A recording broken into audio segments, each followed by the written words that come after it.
haben wir auch schon geschlafen. Vor Jahren. Da war unten drunter noch der Rio Palace. Weißt du, wie geil das war? Ich habe mich da hingelegt und da hatte ich Rückenmassage vom Bass, der den Boden vibriert hat. Gut, ich habe auch schon mal, war das nicht in Deutschland gewesen, wo es den Obdachlosen mit Benzin überkippt haben und angezündet? Das waren irgendwelche Jugendlichen. Also wenn ich draußen schlafe, also ich gehe nie in den Schlafsack rein. Ich nehme drunter eine Decke, also einen Karton, drunter eine Decke und den Schlafsack nehme ich höchstens das Decke oben drüber. Also ich mache niemals zu, sodass du das gleich wegschmeißen kannst, weil du drin steckst, einen Reißverschluss aufmachen oder rauskriechen kannst, vergessen. Habe ich schon immer gemacht.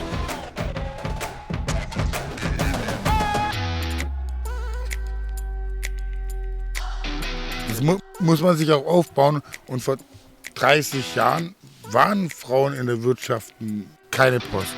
Pass mal auf, in 20 Jahren wird, denke ich mal, die Ranking von den reichsten Menschen der Welt mehr oder weniger 50-50 sein, zwischen Frauen und Männern.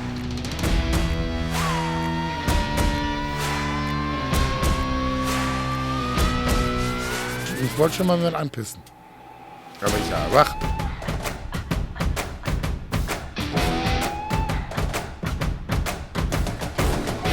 Das ist halt die Sache, man kann aus jeder Mücke einen Elefanten machen.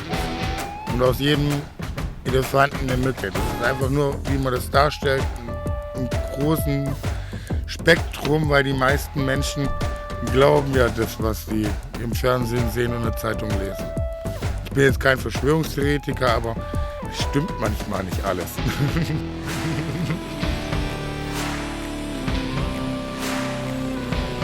Gestrandet. Last Exit Mallorca. Wahre und ungeschönte Geschichten von der deutschen liebster Insel. Ahoi an alle hier Gestrandeten und herzlich willkommen zur ersten Folge des neuen und interaktiven Podcasts Gestrandet Last Exit Mallorca. In diesem Podcast geht es um Obdachlosigkeit, Aussteiger und Lebenskünstler auf Mallorca und die damit einhergehenden Gefahren und vor allem die unweigerlich mit sich bringenden Erlebnisse und Geschichten. Manche unserer Gesprächspartner und Protagonisten sind einigen von euch vielleicht schon aus Reportagen bekannt, wie wahrscheinlich dann auch Jens.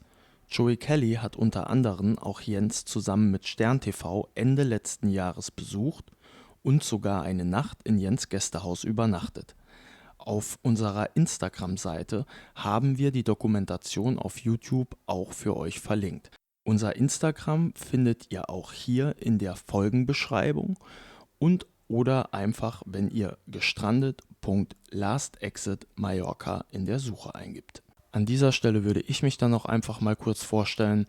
Mein Name ist Nikolas, ich bin 34 Jahre alt und bin seit 2018 auf der deutschen liebster Insel. Ich bin weder obdachlos noch war ich es, auch würde ich mich nicht als einen Aussteiger bezeichnen.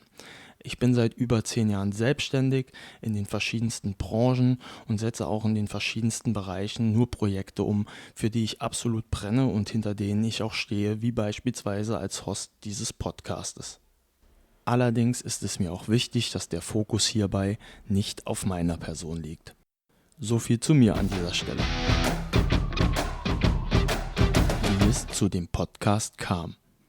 Im letzten Jahr, kurz nach Ausstrahlung des benannten Beitrages, in dem mich Jens doch beeindruckt hatte, verspürte ich das Interesse, mich einmal mit ihm unterhalten zu wollen.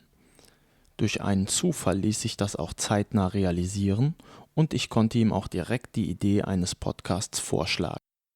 Ich erzählte ihm, dass ich ihn in dem Beitrag gesehen hatte und dass ich seine Geschichte, seine Erlebnisse und auch seine Art sehr beeindruckend finde. Gerne würde ich diese zusammen mit ihm erzählen wollen. Jens fand die Idee auch gut und wir starteten in der kommenden Woche mit der ersten, wir nennen sie inoffiziellen Aufnahme. Leider werden wir euch diese heute nicht zeigen, da das technische Equipment noch ein anderes war und somit auch das Endergebnis. Allerdings versprechen wir, dass wir euch nach und nach auch Ausschnitte aus unserer ersten inoffiziellen Folge aus 2022 zeigen werden. Jetzt wurdet ihr auch mit ein paar Informationen versorgt und ich würde sagen, jetzt springen wir auch direkt zu unserer ersten Folge. Viel Spaß wünsche ich euch, los geht's! Gestrandet. Last Exit Mallorca. Wahre und ungeschönte Geschichten von der deutschen liebster Insel. Ja, und hier sitzen wir auch heute zu unserer ersten offiziellen Folge gemeinsam bei Jens zusammen. Ich freue mich sehr, dass es jetzt auch endlich losgeht und ich würde einfach mal sagen, Jens, dann stell dich doch noch mal kurz vor. Ja, ich bin der Jens. Super nett, dass du mich eingeladen hast, mit dir einen Podcast zu machen. Ja, ich bin jetzt mittlerweile 42 Jahre alt, lebe seit 13 Jahren auf Mallorca, habe mittlerweile 3 Hunde. Meine beiden Kleinen habe ich seit 13 Jahren, den Großen habe ich jetzt vor kurzem aufgenommen. Ja, und arbeite als Straßenkünstler. Manche Leute sagen von mir ein Obdachloser. Ich würde eher sagen, ich bin Überlebenskünstler. Vielen lieben Dank, Jens. Wie am Anfang schon erwähnt, bin ich ja auf dich aufmerksam geworden wegen dieser Sternreportage über Mallorca, bei dem auch Joey Kelly unter anderem dich besucht hat. Jetzt bin ich hier angekommen und musste feststellen, dass wir ja uns an einem ganz anderen Ort getroffen haben, weil das dort gezeigte oder dein dort gezeigtes Zuhause ja jetzt tatsächlich kurze Zeit später schon gar nicht mehr existiert. Was ist denn da passiert? Magst du uns das mal erzählen? Weil wir haben ja gesehen, da hast du dich eigentlich auch mit Photovoltaik und Stromversorgung und allem super eingerichtet gehabt. Also ja, ich war sehr erstaunt. Ja, also kurz nach dem Dreh, also ein paar Wochen länger, das hat damit auch nichts zu tun. Da kam halt, ja, morgens standen 2, 3 Leute bei mir vor der Tür und ein Bagger stand da. Und die haben gesagt, ja, was ich hier mache und so hier wohnen. Ja, ich müsste weg, weil das Land wird jetzt urbanisiert, das heißt halt bebaut mit Häusern, Straßen, Kanalisation. Ja, also dann habe ich mitbekommen, dass der Besitzer von dem Grundstück das Grundstück verkauft hatte an irgendeine Baufirma und die haben nicht gewusst, dass ich dort lebe. Ja, und die wollten halt dann bauen und dann musste ich halt ausziehen. Die wollten erst, dass ich halt direkt abhau. Also Weil von ich heute mein, auf morgen?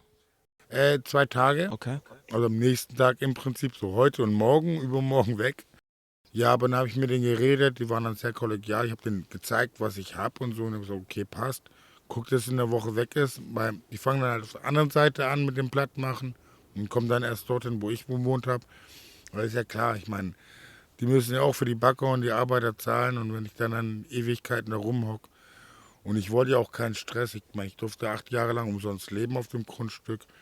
Deswegen habe ich gedacht, komm, das Einzige, was mich angekotzt hat, der hätte mir auch ein bisschen vorher Bescheid sagen können, damit ich länger Zeit habe, um das Zeug wegzutransportieren, weil ich hatte nur einen Einkaufswagen. Ein Kumpel hat mir geholfen. Ähm, Also haben sie dir da noch ein bisschen Aufschub gewährt und waren eigentlich auch entgegenkommend, ne? ja, genau. Die haben mir Aufschub gewährt, waren entgegenkommend, waren eigentlich nett und freundlich. Ist eigentlich kein Problem. Wir sind in Spanien, weißt du. Da sieht man das mit Leuten, die sich Häuser besetzen oder selber was bauen, das ist ein bisschen anders. Weil hier ist es mit den Mieten und Zahlen kompliziert, beziehungsweise extrem teuer und man glaubt gar nicht, wie viele Menschen hier ab und zu mal auf der Straße leben, weil sie einfach nicht die Wohnung leisten können. Die schlafen dann einfach auf der Parkbank, ziehen sich morgen an, machen sich frisch irgendwo auf der Bahnhofstoilette und gehen zur Arbeit.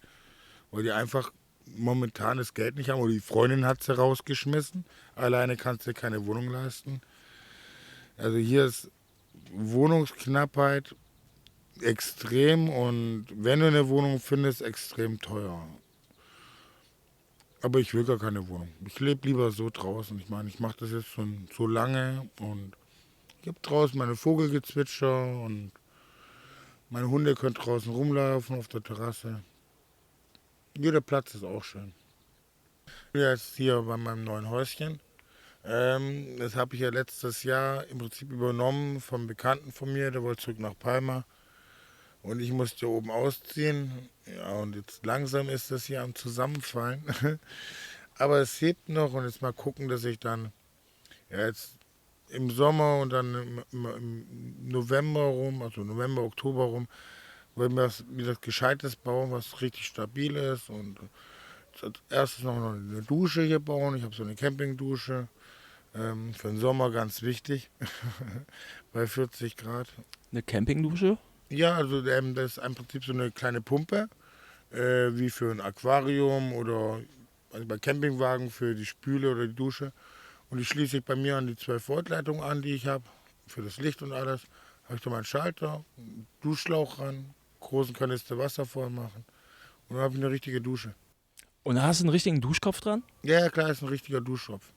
Okay, das klingt sehr sehenswert. Also das solltest du mir nachher vielleicht mal zeigen. Also bist du auch mehr oder minder autark, wenn du das mit einer großen, stärkeren Blockbatterie betreiben würdest, könntest du das auch tatsächlich mitten in der Pampa nutzen, oder? Ja, selbstverständlich. Ich bin ja mit einer Pampa und kann das wunderbar nutzen. Das Problem ist halt nur das Wasser. Also ich muss Wasser halt immer in Kanistern herbringen. Da fahre ich mit meinem Wegele, was ich für meine Hunde, das sind ja meine Kinder. Da packe ich dann so 3, 4 Kanister Wasser rein. Dann bringe ich so 50 Liter mit und das langt mir dann so 1, 2 Tage zum Duschen, Abspülen, Kochen, allem drum und dran. Also letztendlich, deswegen habe ich gesagt, machst du es ja auch mit Batterien, allerdings Autobatterien bzw. Bootsbatterien. Ja, ich Ne? habe Bootsbatterien. Genau, du nutzt ja auch hier deine Photovoltaikanlage, weil die hat man ja auch in dem Video schon gesehen. Die hast du ja natürlich mitgenommen. Und wie du bereits erwähnt hast, du hast hier Licht. Ja, du hast hier Strom, um eine Duschpumpe, also eine Pumpe für eine Dusche zu betreiben. Du hast hier, ja, was hast du denn noch? Lass uns doch mal kurz so einblicken. Den gleichen Standard mehr oder minder, den du dir auch bei deinem letzten Zuhause aufgebaut hattest, was man sehen konnte, oder? Ja, also ich habe hier wieder meinen Fernseher stehen, meinen Ofen. Wie du sagst, Licht logischerweise, Strom für das Handy und so. Dann tue ich meine Pumpe anschließen für die Dusche. Die braucht ja nicht viel, weißt du, die braucht ja bloß, weiß nicht, 40 Watt oder sowas. Und mit niedriger Energie und jetzt, wo die Sonne so runterknallt im Sommer, hat man genug Strom. Jetzt möchte ich draußen noch meine Terrasse ordentlich machen, da vielleicht eine Girlande aufhängen. Alles halt mit 12 Volt und was sich so ergibt. Und dann ein bisschen schön machen. Also und bei mir oben war es halt besser, weil das Haus war halt stabiler gewesen, weil es aus Stein gebaut war, mit schönen Scheiben. Nur das Dach oben gefehlt. Und das hier ist halt ja, so ein Party-Pavillon mit so Blechdings, was so nach und nach auseinanderbricht. Durch die Stürme, die es gab im Winter und durch den Regen, die Belastung. Ja, aber jetzt im Sommer, da regnet es eh nicht, da passt es. Da bin ich da meistens draußen, was willst du drin, da ist viel zu warm. Und dann ja im Herbst dann mir was Neues, Ordentliches bauen. Wird vielleicht größere Investition werden. Aber das lohnt sich, weil ich dann die nächsten 5, 6 Jahre meine Ruhe habe. Und dann möchte ich es auch gescheiter ausbauen. Also jetzt mache ich nicht viel, warum? Also hast du schon die Pläne, um das bisschen winterfest auch zu machen, jetzt schon in deinem Kopf für den kommenden Winter Ende des Jahres.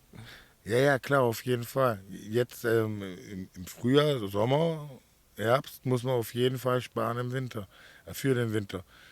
Weil, kennst du die Geschichte mit der Grille und der Maus? Die Grille hat im Sommer immer musiziert und keine Nahrungsmittel gesammelt und die Maus hat schön immer gearbeitet, hat sich den Vorrat angeschafft und dann kam der Winter, dann war es kalt und die Grille hat nichts zu fressen gehabt.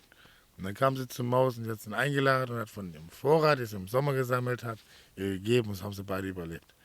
Und deswegen im Sommer den Vorrat sammeln, dass man im Winter überleben kann. Also damit meine ich sparen. Ja, Gute absolut. Geschichte, die wurde mir als Kind erzählt, gell? Ich muss lachen, ich kenn nur Kennst du nicht? Jein, also ich kenne die neue Fassung, die Heute-Show hat das Ganze aufs Korn genommen Ja. und da hat die Grille einen neuen Beruf, sie hat einfach in Aktien investiert im Sommer Okay. und hat nur gekifft und hat dann sich über den Winter trotzdem schön Lenz gemacht. Das war natürlich auch ja, dort ein bisschen extrem dargestellt und alles, ne? Ja. Aber Ja, dafür sind die auch bekannt. Satire muss sein. genau. Und jetzt auch noch mal ganz kurz zu deiner ja, Einrichtung. Kochen tust du aber mit der Elektrizität bzw. mit Strom nicht, oder? Nee, kochen tue ich hier mit Gas. So eine Gasflasche, die reicht mir locker ein halbes Jahr. Im Oh, wow. Sommer, ja, also im Sommer koche ich ja eh nicht so viel. Da ist man meistens unterwegs und ich werde oft eingeladen auf eine Wurst oder sowas. Und dann tut man sich ja Fastfood unterwegs mitnehmen. Aber jetzt im Winter koche ich öfters, auch mit Backofen. Also ich mache mir auch einen Braten oder sowas, lade Freunde ein. Ja, im Winter ist es ruhiger, nicht so viel los und hat man Zeit. Lädt man seine Kumpels ein und dann tut man mal am Sonntag zusammen einen Sonntagsbraten machen. Die laden mich dann mal ein. Also gehört ja auch mit dazu. Und da langt es trotzdem 3, 4 Monate locker, wenn du täglich kochst. Ja, das ist schon lang. Das hätte ich tatsächlich jetzt nicht erwartet. Ja. Und dass du gerne kochst, das hat man ja auch gesehen. Und dass du da manchmal gerne etwas länger in der Küche stehst und was zauberst, das kam da ja auch ganz deutlich rüber. Das ist ja mehr wie ein Hobby von dir, ja. Oder immer noch ein Hobby und war mehr als ein Hobby. Es war sowohl mein Beruf als auch meine Berufung und ich koche echt liebend gerne. Aber für mich alleine kochen ist halt viel Aufwand für einen alleine. Aber ich habe dann immer gerne, dass ich Besuch einlade und für die koche und es macht mir Spaß. Also Kochen war eigentlich mein Leben gewesen. Das immer noch. Ich liebe das. Es macht Spaß, Leute zu bewirten und auch wenn wir neue Sachen ausprobieren, was die noch nicht probiert haben und die freuen sich dann. Ja, Menschen eine Freude machen. Essen gehört mit dazu. Ich mache ja dasselbe jetzt immer noch. Ich mache halt Luftballons oder Seifenblasen, die Sandfiguren, die ich mache. Die Leute freuen sich darüber und geben mir dafür Geld. Und das ist eigentlich so meine Berufung. Ja, klingt auf jeden Fall spannend und auch lecker. Vielleicht komme ich ja irgendwann mal in den Genuss. Das machen wir auf jeden Fall noch. Er ist jetzt auch gestrandet auf Mallorca. Bei ihm ist es ja so passiert. Er kam hierher, er hat sich ein Wohnmobil gekauft, seinen Jetski, hat gedacht, er kommt hierher, kann irgendwo anfangen, als Lehrer zu arbeiten, bum bum bum, schöne Träume. Ich arbeite dann hier, kann Urlaub machen nebenbei, bum bum bum, ein bisschen mein Leben genießen. Und bevor ich wieder zurück nach Deutschland muss und schwere Behandlungen über mich ergehen lassen. Und geplatzt der Traum. Jetzt sitzt er da, so eine Scheiße. Verstehst du, was ich meine? Das passiert halt. Und das mehreren Menschen. Immer wieder. Man, allein das, was ich sehe, ist nur die Spitze des Eisbergs. Ja. Wie viele Leute stranden hier an der Playa und laufen mir beim Weg? Das ist vielleicht 2, 3, 4%, würde ich mal sagen. Ja, man kann es nicht genau sagen, aber definitiv natürlich nicht 100. Ne? Und es gibt dann noch ganz Ja, viele andere Storys, die auch bewusst dann, oder Menschen und Leute, die dann bewusst nicht hier stranden wollen vielleicht ja. und dann auch auf die andere Seite der Insel halt Ja, gehen, ne? Was du dann auch schwierig beurteilen kannst, weil so oft kommst du da ja auch nicht hin. Ich übrigens auch nicht. klar, aber auch oft genug erlebt, dass hier Leute echt kamen, aussteigen wollten, aber die hatten ja auch natürlich einen Kontakt zur Familie noch und sowas. Und ist dann irgendwann nach einem halben, dreiviertel, nicht mal, nach 2, 3, 4 Monaten. Mama, Papa, Bruder, Schwester, wie auch immer, Omi, Opi, ich muss zurück, bitte, bitte. Ich mag nur ein Ticket, ich lasse alles andere hier, scheiß drauf, ich muss nur zurück. Ich halte es hier nicht aus. Oft genug erlebt. Früher noch schlimmer. Gerade viele PRs, die kamen, die haben gesagt, oh, ich kann hier ein bisschen arbeiten, Party machen, bla bla bla. Das ist einer der härtesten Jobs, Alter. Zumindest gewesen. Es gibt es ja auch nicht mehr so wie früher. Das haben die ja auch unterbunden mit den ganzen Ticketeros, überall Flyer verteilen und so weiter. Ich würde nicht sagen unbedingt Beobachtung, aber Vermutung ist, dass Corona da auch nochmal einen richtigen Schub gegeben hat, weil natürlich auch die ganzen Wohnungen ja immer gehalten, ne, und bezahlt wurden für die Ticketteros. Die wurden ja bei diesen Modellen von den Arbeitgebern dann meistens auch gestellt. Und ich meine, wenn du über 2 Jahre fast Corona nichts machen kannst, müsstest 2 Jahren die Wohnungen bezahlen, weil die Miete muss ja auch bezahlt werden, wenn es kein Eigentum ist. Ich glaube, das hat das Ganze beschleunigt, weil wenn ich ehrlich bin, davor, wenn es vielleicht auch nicht mehr so die klassischen waren für die Bootsausflüge und oder ähnliches, aber dass auch extrem das vor den Lokalen beworben ist, wurde, habe ich persönlich das Gefühl, ist auch zum Beispiel weniger geworden. Oder trügt mich da mein Eindruck? Also das mit den Digiteros hier, so Partyboot oder irgendwie für die Clubs, Tickets gab es ja früher hier. Machst du so viel Anzahlungen, dafür hast du abends dann Freisaufen, wenn du den Rest an Eintritt gezahlt hast und sowas. Das ist ja auch verboten worden, das gibt es gar nicht mehr. Und jetzt das mit den Partybooten und den Quad-Touren, es wird auch jedes Jahr weniger. Ist mir auch so aufgefallen, weil ich denke, das kommt auch heutzutage mit durchs mobile Zeitalter, weil die Leute nehmen heutzutage, ich will Quad fahren, nehmen ihr Smartphone, geben Quad-Touren ein, haben dann 3, 4 Angebote hier und fertig. Ich denke mal, das ist auch ein mit Hauptgrund und du weißt ja nicht, ob der zuverlässig ist, dem du das verkaufst, der dir das verkaufen will. Vielleicht erzählt ja irgendeine Geschichte, ich meine, die meisten sind in Ordnung, aber ja, das mit den Tiqueteros jetzt, die irgendwelche Touren und sowas verkaufen an der Playa, ich glaube, das ist ein aussterbender Beruf. Und vor den Lokalen, also muss ich sagen, da ist eigentlich wie immer. Also vorm Lokal steht meistens noch einer, der Leute anspricht und sagt, das und das gibt's heute und im Angebot und wir bieten das an oder die und die Party ist. Aber so wie früher, dass sie rumlaufen mit Flyern und die verteilen, gibt es eigentlich auch kaum noch. Okay, ja, dann hängt das vielleicht auch wirklich ein bisschen damit zusammen, dass ich ja gar nicht so häufig und vor allem auch abends an der Playa unterwegs bin. Ich bin ja wohnhaft in Palma und vielleicht da wirklich, wenn ich auch jetzt am frühen Mittag vorbeifahre, der Schein trügt, weil natürlich stehen da deutlich weniger, würde ich sagen, als dann am Abend, ne? Wenn die große Schlacht um den Kunden losgeht. Genau, ja, aber dafür auch dann wieder interessant, deine Sichtweise darüber zu hören. Also ich finde es lustig, dieses Jahr hat hier ein neuer Tattoo-Laden aufgemacht und jetzt ist plötzlich die Schlacht um Kunden bei den Tattoos. Es laufen Leute durch die Gegend, die PR machen für Tattoos. Und nicht nur für den einen Laden, auch für die anderen Läden. Das, was früher hier mit Partybooten angeboten wurde oder hier Bierkönig, in der Bierkönig hat sowas nie im Megapark und Paradise und Rio und sowas, was die da früher gemacht haben, das machen sie jetzt mit Tattoos. Ey, wollt ihr hier nicht ein Urlaubstattoo, dann müsst ihr in den Laden dort und dort. Heute ist hier 20%, wenn ihr um die Uhrzeit kommt. Und dieses Jahr laufen Tattoos. Die Uhrzeit fängt wahrscheinlich dann an, wenn die Happy Hour endet. Genau, Nacht-Tattoos, irgendwann um 22 Uhr noch. Genau, also Suff-Tattoos. Rabatt auf Suff-Tattoos.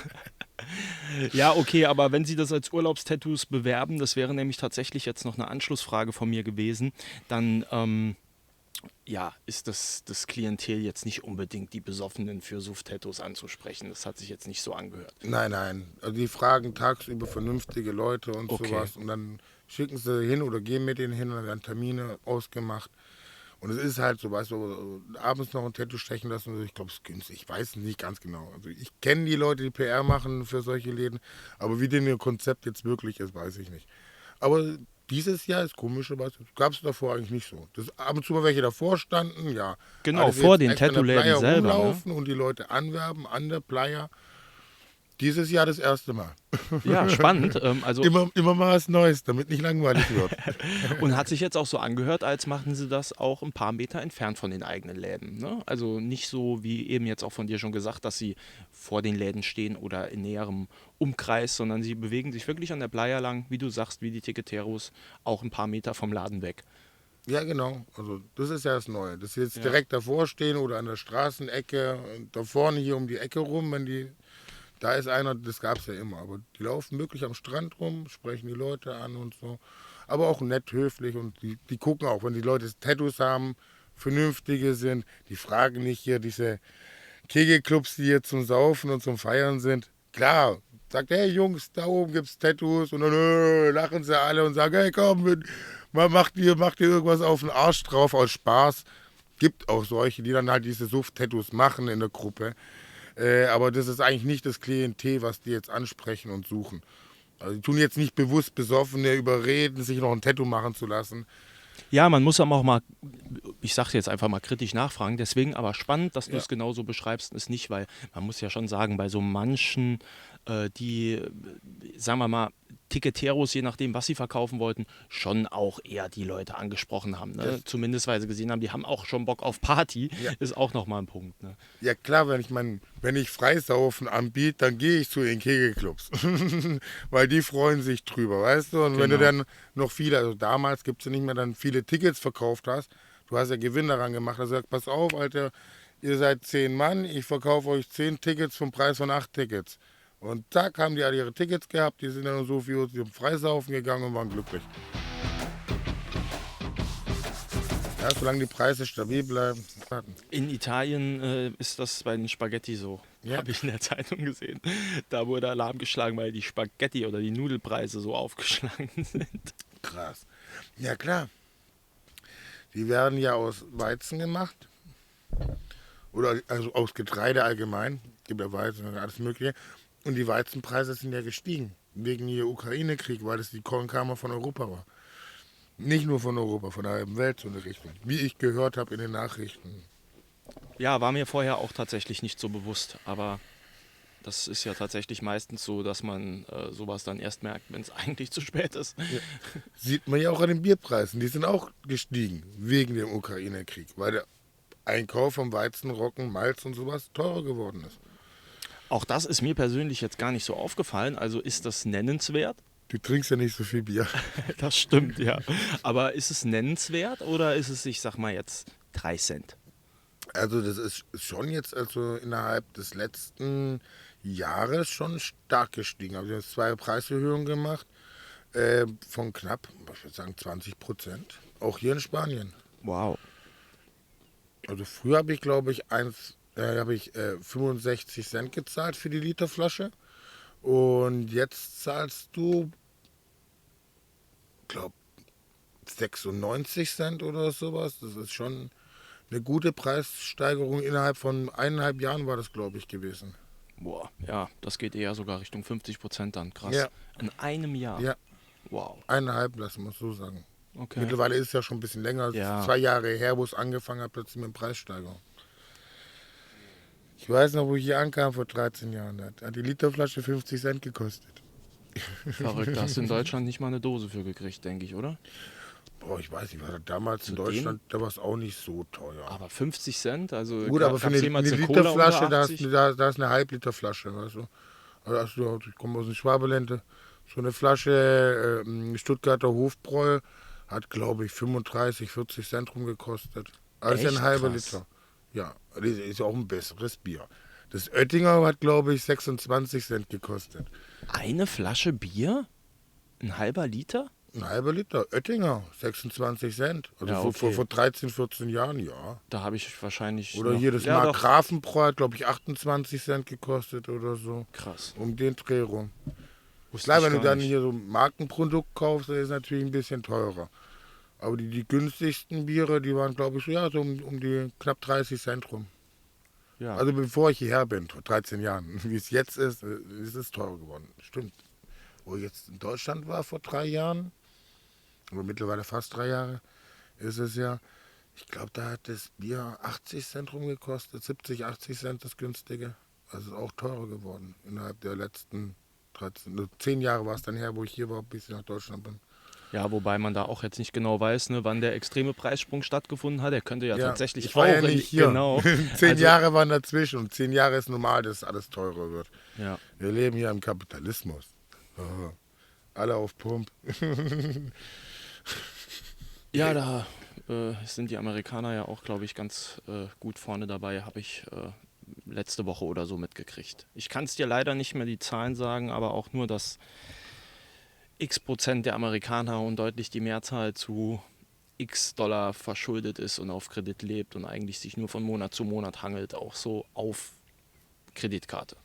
Ja, selbstverständlich. Die benutzen die eine Kreditkarte, um den Kredit von der anderen Karte zu zahlen. Und dann haben Genau. sie 4 Kreditkarten und das machen sie dann immer durchgehend, weil sie nach so und so vielen Monaten wieder Kredit machen können, so in der Richtung. Ja, das ist aber auch so. Ich meine, das ist der Nachteil im Kapitalismus. Alles auf Pump. Weil, sagt man in den USA, sie sollen ihre Schulden bezahlen. Dann sind die pleite. Aber das ist eigentlich mit jedem Land so. Das ist auch mit Deutschland so. Vor allem bei Deutschland wäre so, wir müssten erst unser Gold aus den USA holen. Die USA würden sagen so, wir können euch euer Gold noch nicht geben, weil wir müssen erst das und das machen. Ist momentan nicht verfügbar. So in 2, 3 Monaten kannst du dein Gold abholen. Und so ist es überall alles. Hat man gesehen bei Lehman Brothers. Eine große Bank geht pleite, die halbe Marktwirtschaft stürzt zusammen. Weil alle spekulieren, alle spekulieren nur drauf. Obwohl das nicht wert ist. Weißt? Das ist wie damals in Holland mit den Tulpen. Die haben Millionen gezahlt für eine Tulpe. Weil halt der Markt da, alle wollen, ich will Tulpen haben, ich will Tulpen haben. Und plötzlich sagt so, Alter, bin ich dumm, warum gebe ich 1 Million aus für eine Blume? Ich kaufe keine Blumen mehr. Und alle sagen plötzlich, der hat recht, ich kaufe keine Blumen mehr. Und dann sitzen die ganzen auf ihre scheiß Blüten rum oder ähm, auf ihren Zwiebeln rum. Das sind ja Zwiebeln, wo die Tulpe rauskommt, hocken alle auf ihren scheiß Zwiebeln rum und niemand will die mehr kaufen. Und ich habe jetzt 10 Goldstücke gezahlt für eine Knolle und dafür kriege ich nicht mal mehr einen Silberling. Scheiße. Und das Geld habe ich mir geliehen bei dem, bei dem, bei dem, bei dem. Und die haben sich ja auch geliehen von irgendjemandem. Und oh. Ja, Börse ist ja nicht nur so ein Hobby auch von mir, da ist das aber ein Musterbeispiel ja Ja. tatsächlich dafür, diese Tulpenblase. Der erste Börsencrash, der bewiesen ist. Ja, noch heute. Alle haben spekuliert. Und irgendwann hat irgendwer gesagt, so, nö, ich bin doch nicht blöd und gebe für die Scheiße so viel Geld aus. Und dann alle, der hat ja recht, im Prinzip. Und dann war es plötzlich alles nichts mehr wert. Auf einen Schlag. Absolut, ja. So wie früher Pfeffer Millionen wert war. Also Pfeffer wurde mit Gold aufgewogen. Heutzutage, wen interessiert Pfeffer? Salz genau dasselbe. Oder Safran oder Austern war früher arme Leute essen, genauso wie Kaviar. Jetzt, Alter, ist es teuer. Und je nachdem, ja, Angebot und Nachfrage. Und gutes Marketing. Genau, das gehört mit dazu. Das ist dasselbe wie bei Kunst. Kunst liegt immer im Auge des Betrachters. Und vor allem Künstler, will man eine Scheiße als Gold verkaufen können. Wenn jemand viel Geld für irgendwas zahlt, ich weiß nicht, so wie Galerien und alles, ich mag auch Kunst, aber wenn ich dann Bilder sehe in manchen Galerien, so moderne Kunst, eine schwarze Wand und das heißt die Nacht. Und drunter steht der Name des Künstlers. Dann denkst du so, das kann jeder Idiot und dafür wird 500.000 Euro gezahlt. Ja, wegen dem Namen, der da unten steht.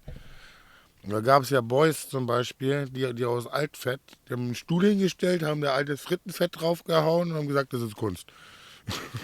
Das ist auch noch gar nicht so lange her, da hat ich glaube, ein asiatischer Junge im Museum eine Banane, die mit Panzertape an der Wand geklebt war, einfach gegessen, aber es war ein Kunstwerk für über 100.000.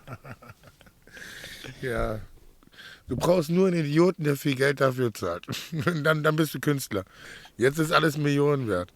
Das war ja wie heißt der, einer der Untergrundkünstler, der hauptsächlich Graffitis macht und sowas. Und Also Banksy meinst du Banksy, wahrscheinlich nicht? genau. Der Der ist ja hat- mittlerweile zumindest sehr Mainstream. ja.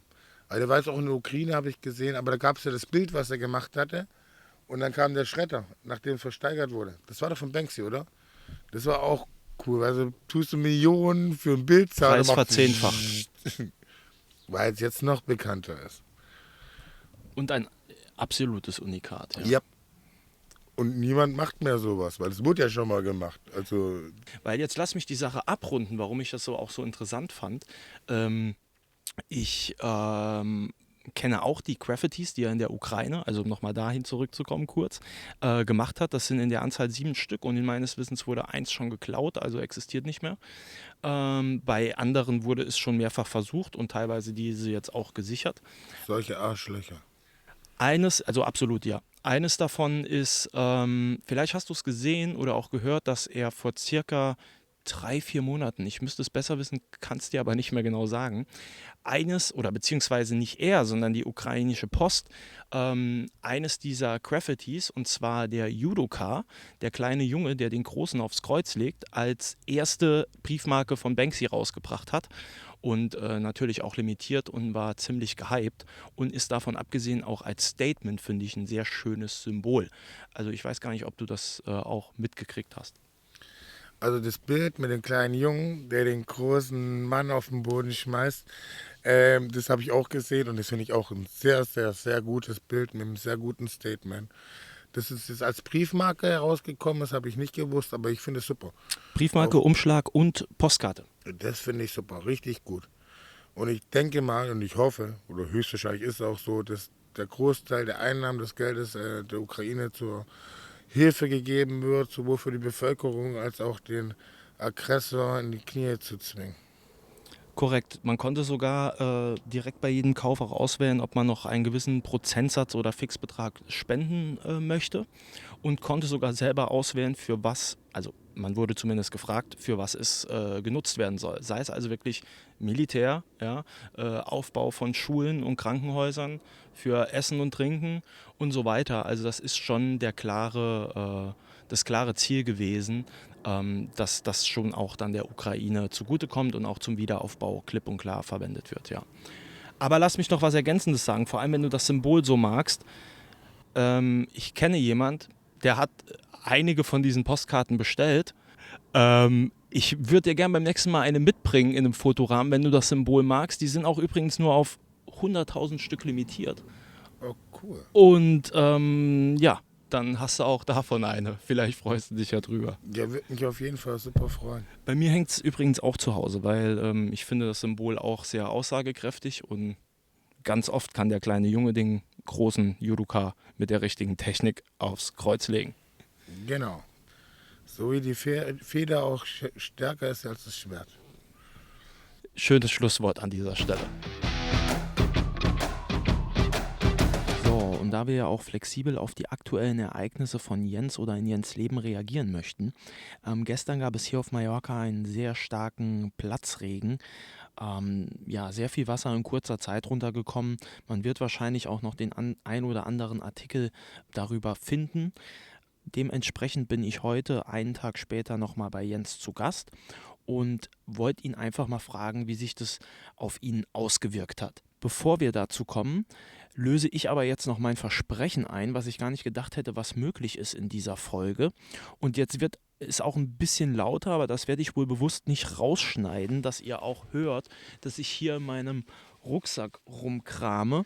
Mache ich auch extra ein bisschen Krach.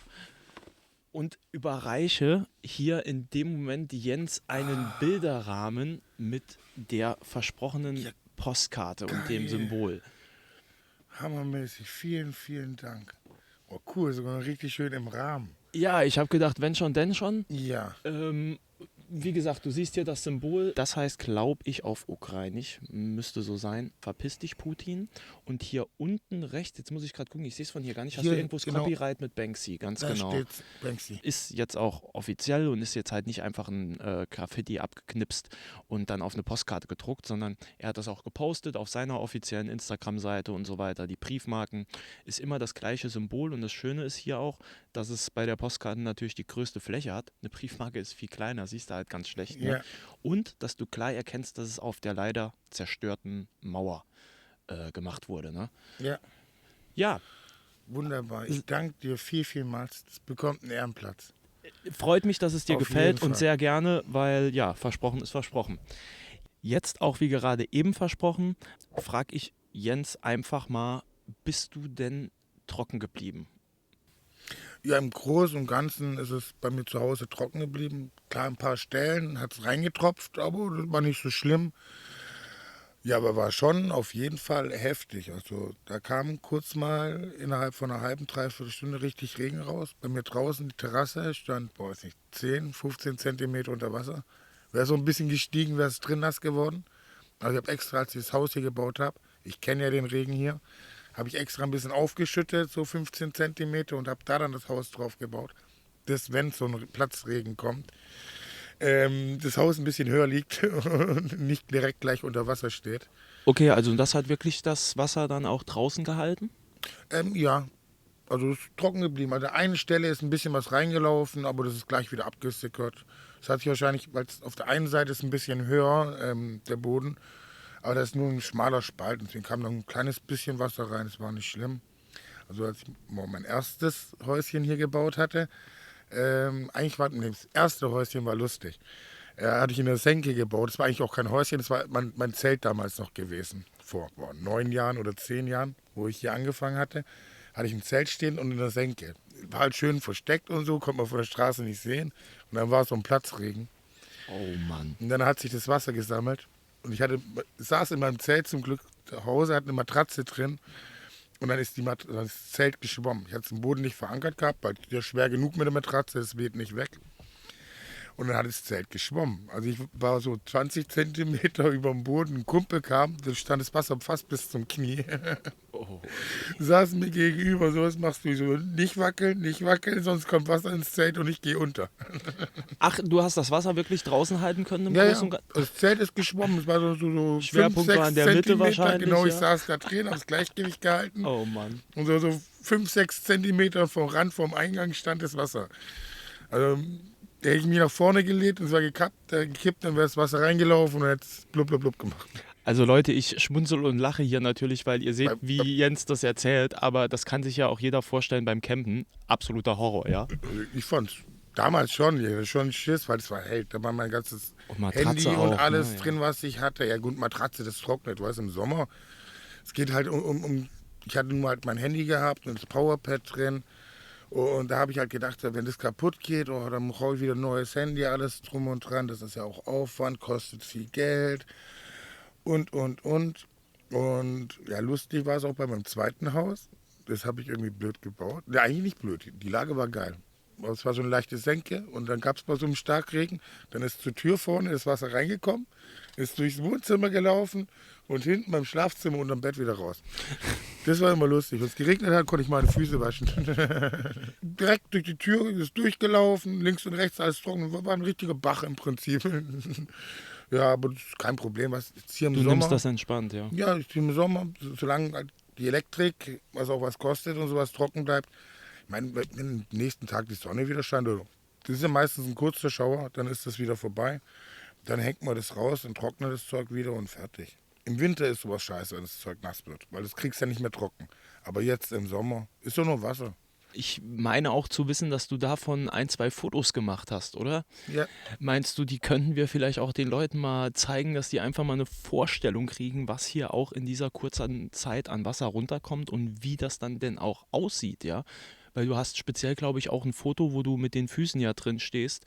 Da kann man sich ja ausmalen, wie das, ja, was da abgegangen ist. Ja, klar habe ich Fotos.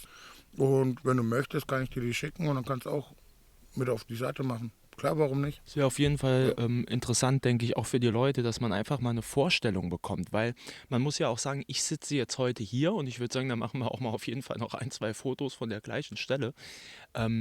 Man kann sich das auch nicht vorstellen. Also gestern hat das noch so ausgesehen und heute müsste man wirklich auch schon nicht genau hingucken. Ich will nicht mal sagen, dass man das auch beim genauen Hinschauen noch sieht, was da gestern in der kurzen Zeit hier los war, ne? Also beim genauen Hinschauen sieht man das schon. Das sieht man ja, der Track, der da war, wie hoch das Wasser stand, kann ich dir nachher zeigen. Sieht man draußen an der Couch und so. Und auch an den Rädern von dem Wagen. Aber das Wasser war innerhalb von einer halben Stunde stand das Wasser 15 Zentimeter hoch. 10 Minuten später war das Wasser wieder abgelaufen. Mal komplett kurz Chaos angerichtet Ja. und fertig. Ein Freund von mir hat auch ein Foto geschickt von der Playa, also nicht von der Playa, unten von der zweiten Linie. Da sind Kinder mit auf einer Luftmatratze auf dem Wasser bei der Straße gefahren. Ich habe auch in der Zeitung gesehen, ich kann nicht mehr genau sagen, welche es genau war, aber eine der beiden, ne, Mallorca-Zeitung oder Mallorca-Magazin. Da war auch ein Video, aber allerdings nur, wie die Autos durchfahren. Aber das war, glaube ich, in erster Reihe und auch richtig heftig. Also, wie du auch mir gestern in der Sprachnachricht dann schon gesagt hast, du kannst dir schon vorstellen, was da los ist und los war. Und wenn es doof läuft, ist heute auch wieder so ein Tag, dass mal im Bierkönig nochmal Wasser steht, weil es so schnell und in so kurzer Zeit so viel geregnet hat, dass die Kanalisation da einfach jetzt gerade nicht mitgekommen ist. Und ja, die Vorhersage war auch korrekt, was ich da so an Videomaterial gesehen habe. Ja, das ist jedes Jahr so. Dann gibt es immer 2, 3 Mal im Jahr gibt es einen Platzregen. Und dann werden die Straßen hier so für 10 Minuten, Viertelstunde zu Flüssen und dann ist es wieder vorbei. Und gerade jetzt, wenn es so warm ist im Sommer, ist innerhalb von kommst eine halbe Stunde später, ist alles wieder trocken und sieht aus, als wäre nichts gewesen. Und um das zusammenzufassen, also einmal wurde kurz Chaos bei dir angerichtet, aber es ist nichts zerstört worden jetzt nachhaltig und auch die Elektronik wurde ja dann nicht beeinträchtigt, weil die war ja drin auf trockenem Fuß, ne? Ja, die Elektronik ist alles trocken geblieben. Habe ich extra auch so hingestellt, damit da nie Wasser rankommen kann. Safe, das ist wichtig. Ein Kurzschluss ist scheiße, wenn die Batterien kaputt gehen. Dann sind gleich mal 300, 400, 500 Euro fällig. Plus die Solarplatten, wenn die durchbrennen. Gut, die sind mittlerweile relativ günstig, muss ich sagen, die Platten. Aber eigentlich sind das teuerste die Batterien von der ganzen Solaranlage. Jetzt wollte ich noch eine Frage, oder würde ich gerne eine Frage noch einwerfen. Die Platten, die haben mit dem Regen ein Problem? Nee, gar nicht. Ah, okay. Das macht man ja auf die Haushaltsdecke Du drauf. meinst dann wegen dem Kurzschluss? Genau. Okay. Wenn es irgendwo einen Habe Kurzschluss ich geben missverstanden, würde, ja. dann, die haben zwar auch eine Sicherung drin, Aber ja, man weiß nicht. dann müsste man das wieder reparieren und besorgen, neue Sicherung und ob man das ausbauen kann, noch reinbauen, vielleicht ist auch irgendein Chip kaputt. Heutzutage ist alles Hightech. Ja, aber du kannst das ja reparieren mit deinem Heimberger Portfolio. Ich würde es auf jeden Fall probieren. Klar. Auch da nochmal zur Ergänzung, was ihr vorhin schon gehört habt, weil das hier wird ja am Ende der ersten Folge jetzt eingeschnitten, da wir da flexibel und wie gesagt auf das aktuelle Thema von Jens reagieren wollen. Da ich beim letzten Mal so nachgefragt habe mit der Campingdusche im Speziellen, da muss ich auch noch ein Foto machen und das kam vielleicht nicht so rüber. Natürlich hat Jens hier nicht einfach eine Campingdusche, wie man vielleicht das Produkt auch auf dem Campingzubehör kennt, sondern die hast du dir ja auch selber so zusammengebaut, ne? Aus den Einzelteilen. Ja, genau. Im Prinzip nur so eine Pumpe organisiert und dann einen Schlauch mit einer Schelle dran, einen ganz normalen Duschkopf mit Schlauch gekauft, den auch mit einer Schelle ran gemacht. Ja, und den tue ich einfach mit Kabel anschließen, dann haben wir 12 Volt, einen Schalter rein, dann kann ich einen ausschalten. Ja, deswegen, das habe ich nur auch mitbekommen, da habe ich mich sehr verwundert angestellt über so eine Campingdusche und es kam so rüber, als wäre jetzt die Campingdusche an sich das Besondere, aber natürlich nicht, sondern was du aus dem, was du hattest, gemacht hast wieder. Ne? Ja, zusammenbasteln Ja. selber. Aber auch dieses Foto werdet ihr dann im Laufe der Woche bei uns definitiv auch auf Instagram gestrandet.lastexitmallorca finden, wie auch die Fotos von Jens, ja, wie soll ich es nennen? Überschwemmung. Ja. Und dass der Staudamm hier auch gehalten hat. Also sowas, mal ehrlich, freut einen doch dann selber auch, oder? Wenn die eigene Konstruktion so einem Test standgehalten hat, weil ich meine, das war schon so, also viel extremer geht es auch jetzt nicht, denke ich. Ne? Also viel extremer, glaube ich, geht es kaum im Regen. Na klar, nach oben ist keine Von der Dauer her, ne? Grenze. Also ich meine, es ist ja auch die Natur. Man weiß nie. Durch den Klimawandel soll ja auch alles immer schlimmer werden. Also ich bin zufrieden. Und jetzt werde ich mein nächstes Häuschen bauen im Herbst. Dann werde ich es auch wieder so machen, klar. Und ich werde ein bisschen höher bauen. Ich werde es nochmal 5 cm höher legen, alles. Da kommen wir ja auch definitiv nochmal drauf zu sprechen und wollen das sogar ein bisschen mitverfolgen. Du baust hier dann wirklich den aktuellen Stand komplett ab und fängst nochmal von Grund auf neu an. Ja, genau. Also ich mache dann alles, was hier drin ist, kommt alles nach draußen, baue das alte Zelt ab und bis dahin habe ich schon ein neues organisiert, hoffe ich mal. Ja, auf jeden Fall, sonst würde ich nicht abbauen, das alte. Bis dahin habe ich ein neues organisiert. Ja, dann baue ich das alte ab und baue das neue dann im Prinzip auf dem alten wieder auf und tue das dann noch ein bisschen aufschütten und so und neue Gräben legen, damit ich die Plane unten versenken kann, damit es auch wasserdichter ist. Ja, und ich habe mir jetzt auch gerade gestern, wo der Regen war, habe ich mir dann schon im Kopf Gedanken gemacht, was ich ein bisschen ändere beim nächsten Mal und bla bla bla. Ja, logisch, man muss ja schon mal planen. Ja, und ich denke, dass in solchen Momenten. Da hat man die besten Ideen, weil dann Ganz sieht man es genau. live, so das und das muss ich ändern, das und das ist richtig so. Härtetest. Ja, gebt uns auch gerne mal Feedback, ob ihr das gerne verfolgen würdet, wenn Jens da loslegt und sich sein neues Zuhause zaubert. Wie ihr ja mitbekommen habt, haben wir spontan ein bisschen das Konzept für die erste Folge geändert aufgrund der Ereignisse. Und das war es dann auch wirklich schon mit der ersten Folge von Gestrandet Last Exit Mallorca. Ich hoffe, es hat euch gefallen und dass wir euch ein bisschen unterhalten konnten. Ich würde dann hier jetzt Jens auch das letzte Wort überlassen und verabschiede mich von euch und sag einfach mal hasta luego. Ja, cool. Ich danke dir vielmals. Mir hat es einen riesen Spaß gemacht. Ich hoffe, den Zuhörern hat es auch Spaß gemacht zuzuhören oder haben irgendwas Interessantes gehört oder fanden es nur lustig, wie auch immer. Mir hat es sehr, sehr gefallen und ich freue mich auf die nächste Folge, die wir zusammen machen. Und ich hoffe, ihr seid dabei. Gell? Bis dann. Tschüss. Bis zur nächsten Woche. Gestrandet. Last Exit Mallorca. Wahre und ungeschönte Geschichten von der deutschen liebster Insel.